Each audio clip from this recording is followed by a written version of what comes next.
join Stellar Academy, Goa's best coaching for IIT, JEE and medical exam preparations for class 8 to 12. Stellar Academy has produced Goa's best results in JEE Main 2024. Register for Stellar Talent Search exam for class 7 to 12. Admissions are now open for class 8 to 12.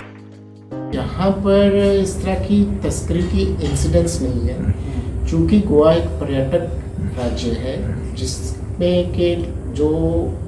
Human trafficker हैं वो ये समझते हैं कि एक readymade market मिलती है कि यहाँ टूरिस्ट आता है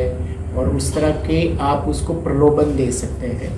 क्योंकि गोवा में किसी को बाहर से इंड्यूस करके लाना आसान रहता है कि गोवा में टूरिज़्म इंडस्ट्री है, आपको वहाँ हम किसी होटल में रोज़गार दे देंगे, आपको किसी रेस्टोरेंट में रोज़गार देंगे। बाद में जब कोई भी यंग लड़की यहाँ आके महसूस करती है कि उसके साथ धोखाधड़ी हुई है, ऐसे हमारे इन्वेस्टिगेशंस में भी, लेकिन ये कोई सेंटर पॉइंट नहीं है कि यहाँ से बाहर कहीं तस्करी हो रही हो। जो आपने बोला है कि जो एडवर्टीजमेंट्स आती हैं कि प्रेस में कि आपको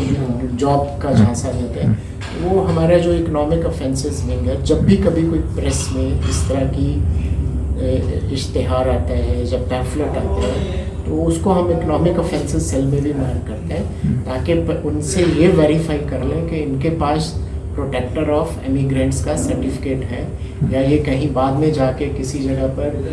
गलत तरीके से इनको ले जाके ह्यूमन ट्रैफिकिंग का अटेम्प्ट तो नहीं है। तो ये हम एक प्रयत्न